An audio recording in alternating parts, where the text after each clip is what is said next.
ನನಗೆ ನರೇಂದ್ರ ಮೋದಿ 2 ಜವಾಬ್ದಾರಿಯನ್ನು ಕೊಟ್ಟಿದ್ದಾರೆ ಅಂತ ಸೋಮಣ್ಣ ಹೇಳಿದ್ದಾರೆ. ಈ ಒಂದು ವಿಚಾರಕ್ಕೆ ಸಂಬಂಧಪಟ್ಟಂತೆ ಸೋಮಣ್ಣ ಹಾಗಾದರೆ ಏನು ಹೇಳಿದ್ರು ನೋಡ್ತಾ ಹೋಗೋಣ.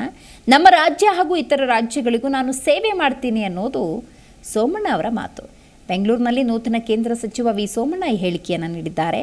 ನಾನು 3 ದಿನಗಳಿಂದ ಸತತವಾಗಿ ಸಭೆಯನ್ನು ಮಾಡ್ತಾ ಇದ್ದೀನಿ. ದೇಶದ ಅಭಿವೃದ್ಧಿಯಲ್ಲಿ ರಾಜ್ಯದಿಂದ 3 ಕ್ಯಾಬಿನೆಟನ್ನು ಕೊಟ್ಟಿದ್ದಾರೆ ಮತ್ತು ನನಗೆ ಕೊಟ್ಟಿರುವಂತಹ ಜವಾಬ್ದಾರಿಯನ್ನು ಖಂಡಿತ ನಾನು ಸೇವೆ ರೀತಿಯಲ್ಲಿ ಮಾಡ್ತಾ ಹೋಗ್ತೀನಿ ಅಂತ ಸೋಮಣ್ಣ ಹೇಳಿದ್ದಾರೆ. ಒಂದು ನಮ್ಮೆಲ್ಲರ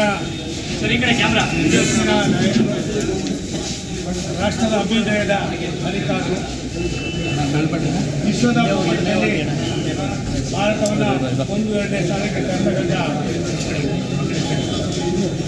ಒಂದು ದೊಡ್ಡ ಸಂದೇಶವನ್ನು ಕೊಡ್ತಕ್ಕಂಥ ಪ್ರಧಾನಮಂತ್ರಿ ನರೇಂದ್ರ ಮೋದಿಯವರು 2 ಜವಾಬ್ದಾರಿಗಳನ್ನು ನೀಡಿದ್ದಾರೆ.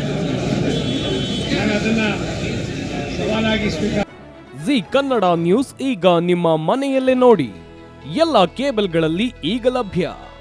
ಸನ್ Direct 292, Jio TV 1334, U digital 162, city cable 51, GTPL 17, Abhishek cables 821, rock line telecommunication 51, Shri Basaveshwara number 60, Vinayaka digital number 53, in digital number 896ರಲ್ಲಿ.